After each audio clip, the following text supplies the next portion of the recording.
इस जानकारी के साथ में आप होंगे ही कि राहु और केतु जल्द ही राशि परिवर्तन कर रहे हैं।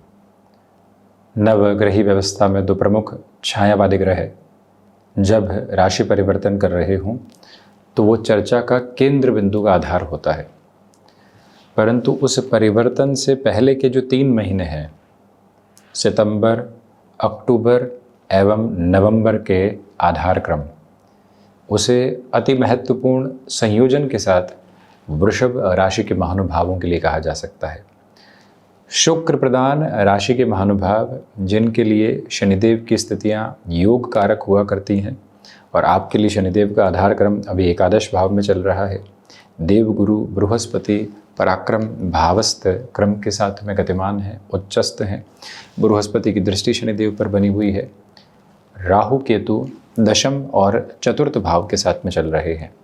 जब भी व्यक्ति की आजीविका को, इनकम सोर्सेस को देखा जाता है, उसके कर्म को देखा जाता है, उसके प्रबंधन करने की क्षमता को देखा जाता है, उसकी इच्छा शक्ति को देखा जाता है, उसके पिता और पिता के कर्म को देखा जाता है, कर्म के साथ में जुड़े हुए आध्यात्म को जो देखा जाता है, वो सारा ही जो आधार है वो दशम भाव के साथ में चलायमान होता है।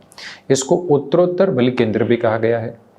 साथ में ही आप देखिएगा कि केतु की जो स्थितियां हैं वो भूमि भाव के साथ में है, सूर्य के राशि स्थान में है। विशेष बात ये भी है कि अभी सूर्य केतु का ग्रहण दोष का आधार भी बना हुआ है। केतु व्यक्ति विशेष के जीवन में भ्रम, मोह और विरक्ति, जो एक तरह से कन्फ्यूजन्स की पोजीशन है, इसके साथ साथ में जो व्यक्ति विशेष को डिटैचमेंट निकल कर आते हैं और बहुत ज़्यादा कहीं से अटैचमेंट निकल कर आता है, उसका जो इंस्टेंट बेसिस का जो प्रपोर्शन चलता है और उसका जो इंस्टेंट बेसिस का प्रपोर्शन चलता है वो पूरे तरीके से केतु के साथ में जुड़ा होता है। राहु की स्थितियां व्यक्ति विशेष का अवचेतन है। राहु और केतु सब्सटेंशियल बेसिस के साथ में प्लैनेटरी पोजीशंस में नहीं है। सूर्य चंद्रमा दो प्रकाश ग्रह है, वहीं मंगल, बुध, गुरु, शुक्र और शनिदेव की स्थितियां तारा ग्रह के रूप में है, तो वहीं राहु और केतु छायावादी ग्रही व्यवस्था के स्वरूप में चला करते हैं। हमेशा वक्री चला करते हैं, यानी उलट चाल के साथ में चला करते हैं। जब दिसंबर की शुरुआत में इनका परिवर्तन भी रहेगा तो आप देखिएगा कि राहु यहाँ नवम भावस्थ प्रवेश करेंगे और केतु यहाँ एक प्रकाश ग्रह के राशि स्थान से द्वितीय केंद्र से निकलकर यहाँ प्रथम उपचय और पराक्रम भाव के साथ में प्रवेश करने वाले होंगे। जब भी व्यक्ति विशेष अपनी सबकॉन्शियस अप्रोच के साथ में चला करता है तो वहां पर राहु का जो रोल है वो सबसे इंपॉर्टेंट बेसिस के साथ में हुआ करता है। अब आप कामकाज कर रहे हैं, कामकाज में उदाहरण के तौर पर एक बात करते हैं कि इधर तो एकादश भावस्थ शनिदेव हैं, 3 जून को 7:30 का क्रम लगेगा। उसके पहले के जो अंतराल क्रम की प्रमुख व्यवस्था है वो एक बात का दर्शन व्यक्ति विशेष के लिए देती है कि आपको शुक्रवार की शाम को एक जानकारी मिली कि अरे ले ऑफ हो रहे हैं ऑर्गेनाइजेशन में, दुविधाएं आ रही है ऑर्गेनाइजेशन में। आपको ऐसा कोई भी डाउट या फियर हो तो वहीं पर उसको खत्म करने के बारे में सोचना चाहिए, न कि शनि और रविवार को जो वीकेंड की पोजीशन है उसके साथ में उसको कैरी करें और सोमवार को जाकर मालूम चले कि ऐसा कुछ था ही नहीं, वो व्यक्ति विशेष एग्जैजरेटेड बेसिस के साथ में ऐसी बातचीत कर रहा था और हम डिस्टर्ब होकर अपने वीकेंड को खराब करने वाले हो गए। इसलिए जो भी नकारात्मकता आई है उसके अंतिम सिरे तक पहुंचकर उसको दूर करना और पुनश्च है व्यवस्थित तौर पर चलना, इग्नोर नहीं। कई बार व्यक्ति सोचता है कि इग्नोर कर ले, इग्नोर की भी स्थिति भी मन के भीतर तो बहुत गहरे से रहती ही रहती है और वो इग्नोर करने वाली अप्रोच और ज्यादा बड़ी पहाड़नुमा परेशानी का सबब बनकर व्यक्ति विशेष के जीवन में उसके विचारों के साथ में घूमती रहती है, जबकि वो वास्तविक तौर पर उसके आधार के साथ में नहीं है। इसलिए राहु जब भी इच्छा शक्ति के भाव में हो, राहु जब भी प्रबंधन के भाव में हो, राहु जब भी आजीविका के आधार के साथ में हो, तो व्यक्ति फियर के साथ में कई बार कामकाज के लिए भागता है। वो एक अच्छी स्थिति है, कल क्या होगा, परसों क्या होगा, किन गणनाओं के साथ में रहूंगा, क्या व्यवस्था निकल कर आ रही है, मुझे क्या देखना चाहिए, मुझे कैसे चलना चाहिए, ये सारे ही जो वैचारिक तनाव है उसके भीतर भीतर लगातार चला करते हैं। तो आप ये याद रखिएगा कि भय के बलबूते भी भागदौड़ अच्छी है लेकिन लंबे समय तक नहीं। अब जो राहु और केतु की स्थितियां परिवर्तित होने के पहले के 3 महीने हैं, आप धीरे धीरे अपने भीतर के भय के प्रवाह क्रम से मुक्त होकर जो आगे बढ़ने की तैयारी होती है उस तरफ आने के प्रवाह आधार को अपने साथ में बहुत अच्छे से बना चुके हैं।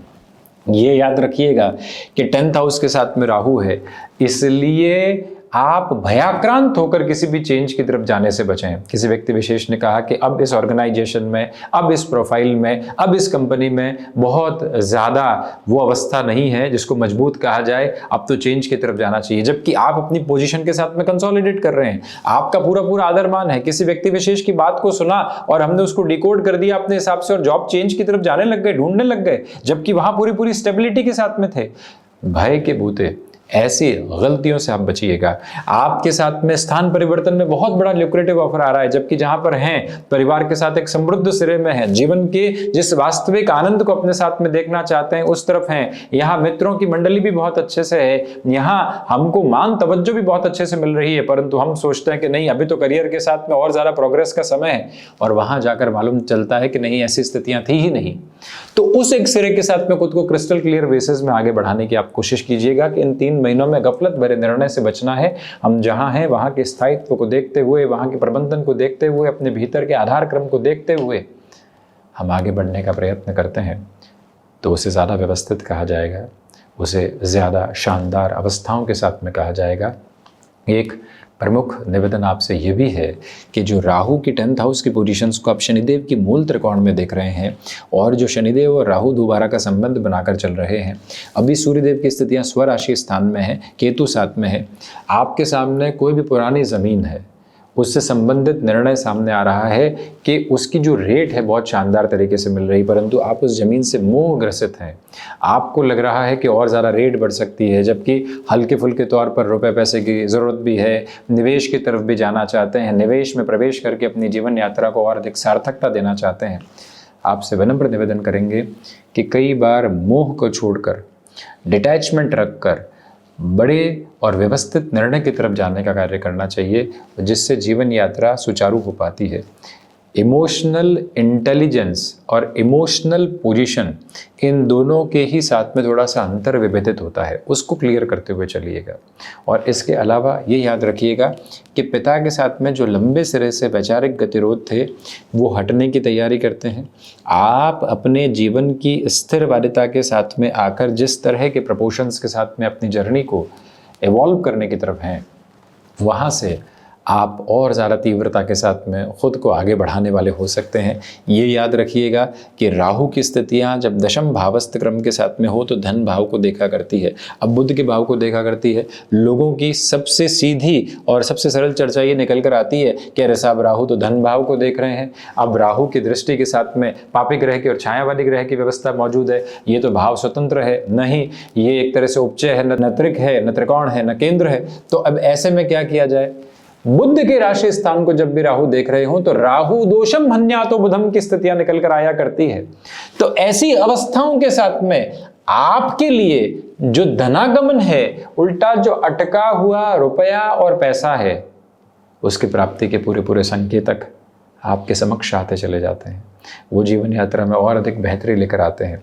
हालांकि वाणी की कटुता से आप बचिएगा, आप यहाँ ओवर एक्साइटेड होकर कमिटमेंट करने से बचिएगा, सबकॉन्शियस कैलकुलेशन के साथ में ओवर कॉन्फिडेंट होकर आगे बढ़ने की अप्रोच से भी पूर्णतया आप स्वयं को दूर रख कर चलने की कोशिश कीजिएगा। आप इस बात को अपनी स्मृतियों में रख कर चलिएगा कि ये जो समय सिरा है ये पारिवारिक जनों के साथ में पूर्णतया जुड़ाव के केंद्र बिंदु को लेकर आए, वो बेहतरी है। अब इससे भी ज़्यादा महत्वपूर्ण ये बात है कि यहाँ 10th हाउस के राहु की अप्रोच है। कर्म क्षेत्र में अपनी प्रोफेशनल लाइफ में आने के बाद में ही कोई एडिक्शन यदि साथ में जुड़ा और उस एडिक्शन से अब आप धीरे धीरे मुक्त होना चाहते हैं, आप जब तक गलत को गलत मानते हैं, भले ही वो कार्य कर भी रहे हों, तब तक उसमें सुधार की गुंजाइश होती है। परंतु जिस दिन व्यक्ति कोई गलत कार्य कर भी रहा हो और वो उसके लिए जिस दिन सही हो जाता है, उसके सुधार की गुंजाइश समाप्त हो जाती है। तो आपके लिए यहाँ किसी भी एडिक्शन से धीरे धीरे दूर होना, उससे मुक्त होना, उससे डिटैच होना और बेहतरी के साथ में जीवन यात्रा को देखना, वो पूरे ही जो व्यवस्थित संकेतक हुआ करते हैं वो आपके साथ साथ में बने हुए हैं, वो प्रपोर्शनेट पॉजिटिविटी के साथ में चल रहे हैं, वो आपके रुकावटों और बाधाओं को पूर्णकालिक तौर पर हटाकर आपकी जीवन यात्रा को नव तेजवान क्रम देने वाले होते हैं। और इसी के साथ ये याद रखिएगा कि आप आध्यात्मिक तौर पर प्रगतिशील होना चाहते हैं तो यहाँ पर विशेष स्तर पर स्वयं को हनुमंत उपासना के साथ में जोड़ना, और इसी के साथ में अगर राहु की दशा चल रही हो तो राहु बीज मंत्र के साथ में भले ही एक माला का जाप करें, 11 से 21 बार जाप करें, तो मन को जो स्थिरवादी करना होता है उस तरफ आप चलने की यात्रा को तय कर सकते हैं। मन भगाता रहता है, ये हासिल कर लिया उसके बाद वो हासिल कर लिया उसके बाद में वो, तो फिर व्यक्ति का चित्त शांत कहाँ से हो पाया। वो टास्क ओरिएंटेड ही बना रह गया, और उस टास्क ओरिएंटेड अप्रोच में खुद को इतना उलझा दिया कि जिस जगह बैठकर उसने एक तरह से जीवन को देखने के सपने संजोए थे वो जगह बहुत पहले हासिल कर चुका, परंतु उसका आनंद नहीं ले पाया। ये व्यवस्था कई बार जीवन यात्रा के भीतर आने वाली होती है, और उसी के साथ में चलने का विचार करना व्यक्ति विशेष को बेहद आवश्यक है। आप अनुशासन की धुरी के साथ में बहुत बड़ी दूरी को तय कर सकते हैं, परंतु अनुशासन की धुरी के साथ में कई बार व्यक्ति विशेष के अवचेतन की जो दुविधाएं होती है वो बहुत ज़्यादा घेरने वाली होती है। उससे मुक्त होकर चलने का प्रयत्न करना आपके लिए अतीव आवश्यक है। ये याद रखिएगा कि चतुर्थ भाव के केतु की स्थितियां चल रही है, सूर्य केतु का ग्रहण दोष है। 17 सितंबर 2026 तक के अंतराल में विशेष तौर पर हृदय संबंधी रोगों से संभल कर चलने की आपको पूरी आवश्यकता रहेगी। सूर्य उपासना निरंतर तौर पर करते रहिएगा। केतु व्यक्ति विशेष के भीतर का ऐसा मोह है कि आप कहीं बहुत दूरी के साथ में अपने नौकरी पेशा जीवन को लेकर चल रहे हैं। एकदम आकस्मिक तौर पर आता है कि क्या कर रहा हूँ, कैसे कर रहा हूँ, परिवार से दूर हूँ, जो भी करूँगा अपने घर के आसपास जाकर करूँगा, और जो इतनी जमाई स्थितियां हैं व्यक्ति कई बार उससे दूर हो जाता है और ऐसे निर्णय ले बैठता है जिसकी आवश्यकता नहीं होती। उस एक व्यवस्था से स्वयं को थोड़ी सी दूरी के साथ में लेकर चलने की कोशिश कीजिएगा। मोह की अवस्थाओं से दूर होना अतीव आवश्यक है, और साथ ही साथ में किसी भवन निर्माण की तरफ आप जाना चाहते हैं, आप यहाँ किसी और बड़े निर्णय की व्यवस्थाओं को अपने साथ में काबिज करके देखना चाहते हैं, उस लिहाजा भी इस समय का सामंजस्य आपके लिए अद्भुत से भी अद्भुत व्यवस्थाओं को निर्मित करता हुआ कहा जा सकता है। उस तीव्रगामिता, उस बेहतरी, उस एक व्यवस्थित क्रम को अपने भीतर तक पूरे तरीके से संयोजित करके चलना और जीवन के आनंद को उस प्रवाह के साथ में देखना आपके लिए अतीव आवश्यक व्यवस्था कही जाएगी। ये याद रखिएगा कि कमर के आसपास के हिस्से के साथ में जो दर्द भरी व्यवस्था कई बार निकल कर आती है, व्यवस्था का अर्थ ये है कि जो दर्द लगातार बना रहता है वो एक तरह से शरीर की व्यवस्था बन जाता है, उससे निजात पाना चाहते हैं, तो आपके लिए समय गुणातीत स्तर के साथ में और अधिक बेहतरी के साथ में कहा जा सकता है।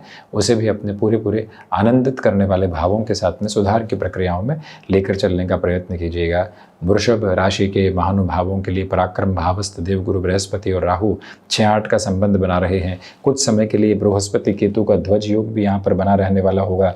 उस ध्वज योग की स्थितियों के साथ में आपके लिए नाम के सिरे बहुत एक अलग स्तर के साथ में निकल कर आने वाले होते हैं, जहाँ से कोई भी और डाउटफुल कंसर्न्स की पोजीशन सामने निकल कर नहीं आती। ये याद रखें कि आप जितनी तीव्रगामिता के साथ में अपनी जीवन यात्रा को देखना चाहते हैं, उतनी तीव्रता के साथ में अपने जीवन को देखकर उसको व्यवस्थित करके आगे से आगे बढ़ाने का एक जो आयाम होता है वो आप बनाने वाले हो सकते हैं। ये जीवन यात्रा, ये समय का समागम अत्यंत व्यवस्थित है, अत्यंत शानदार है, और जिस सिरे के साथ में चलना चाहते हैं उस सिरे के साथ में ये समय आपको लेकर चलता चला जा रहा है। सबकॉन्शियस फियर से मुक्त रहिएगा। तो वहीं राहु की स्थितियाँ यहाँ षष्ठ भाव को भी देख रही है, आकस्मिक तौर पर लोन आदि से बचना चाहिए। तो ये था वृषभ राशि के महानुभावों के लिए प्रमुख रूपेण राहु और केतु के परिवर्तन से जुड़ा हुआ पूरा ही चर्चा ब्यौरा, जो कि अगले 3 महीनों के साथ में अत्यंत महत्वपूर्ण अवस्थाओं को निर्मित करता है। हम ऐसे ही चर्चाओं के साथ उपस्थिति दर्ज करवाने का प्रयास करते रहेंगे। धन्यवाद एवं कोटिशः आभार।